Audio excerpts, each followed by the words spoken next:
Seoul and Washington are demonstrating the resolve of their alliance to Beijing and Pyongyang, both militarily and diplomatically.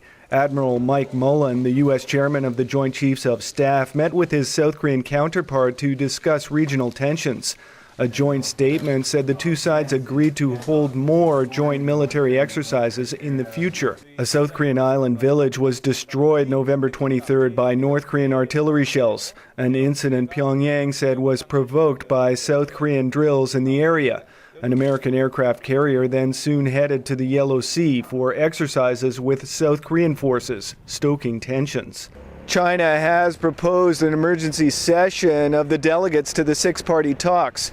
Beijing has also called on all parties to refrain from behavior that would increase tensions, a clear reference to joint U.S.-South Korea military exercises and Seoul's ongoing live-fire drills. The exercises come with tough talk from Seoul's new defense minister and its Joint Chiefs chair. As I mentioned numerous times before, if North Korea were to provoke us again, we will respond in a very firm manner out of self-defense. And North Korea will have to pay a very deep price for the additional provocation. This week's meeting of foreign ministers of the U.S., South Korea, and Japan spurned Beijing's fig leaf, opting instead to exert diplomatic pressure on China to rein in North Korea.